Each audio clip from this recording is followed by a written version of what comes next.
Sunday morning வந்து பார்த்தீங்கன்னா indoor plans எல்லாம் லைட்டாக வந்து வாட்டர் வாஷ் பண்ணிவிட்டு அதை கொஞ்சம் நேரம் வெயிலில் வைப்பேன் எப்போவுமே. அதேமாதிரி பாட்ஸ் எல்லாம் கொஞ்சம் கழுவி வச்சுட்டேன்னா பார்க்க வந்து நல்லா பிரைட்டாக இருக்கும். எப்போவுமே வந்து ஒயிட் டைல்ஸ் இருக்குதுன்னா ஒயிட் கலரில் நான் எப்போவுமே சூஸ் பண்ணுறது. பிளாக் கலரில் சூஸ் பண்ணால் நல்லா தெரியாது. White colour parts, white colour chairs அந்த மாதிரி யூஸ் பண்ணும்போது பார்த்தீங்கன்னா நல்லா அந்த வீட்டுக்கு பிரைட்னஸ் கொடுக்கும். சப்போஸ் நீங்கள் இப்போ தான் வந்து வீடெல்லாம் லிவிங் ரூம்லாம் வந்து டெக்கர் பண்ணுறீங்கன்னா எப்போவுமே ஒயிட் சூஸ் பண்ணுங்கள். அப்படி இல்லைன்னா உங்களோட செவுரு கலருக்கோ உங்கள் டைல்ஸ் கலருக்கு ஏற்ற மாதிரி நீங்கள் சூஸ் பண்ணிங்கன்னா கரெக்டாக வந்து லிவிங் ரூம் அழகாக தெரியும்.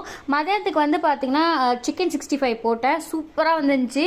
ரொம்ப சூப்பராக இருந்துச்சுன்னு சொல்லி 2 பேருமே பாராட்டி நல்லா சாப்பிட்டாங்க. அதுக்கப்புறம் பார்த்தீங்கன்னா மத்தியானத்துக்கு ஒரு சிக்கன் குழம்பு மாதிரி வச்சுட்டு அதுக்கப்புறம் ரசம் இருந்துச்சு. அதை அப்படியே 3த்தையும் சாப்பிட்டுட்டு படம் பார்த்துனே அந்த சண்டே நல்லா ஜாலியாக என்ஜாய் பண்ணோம்.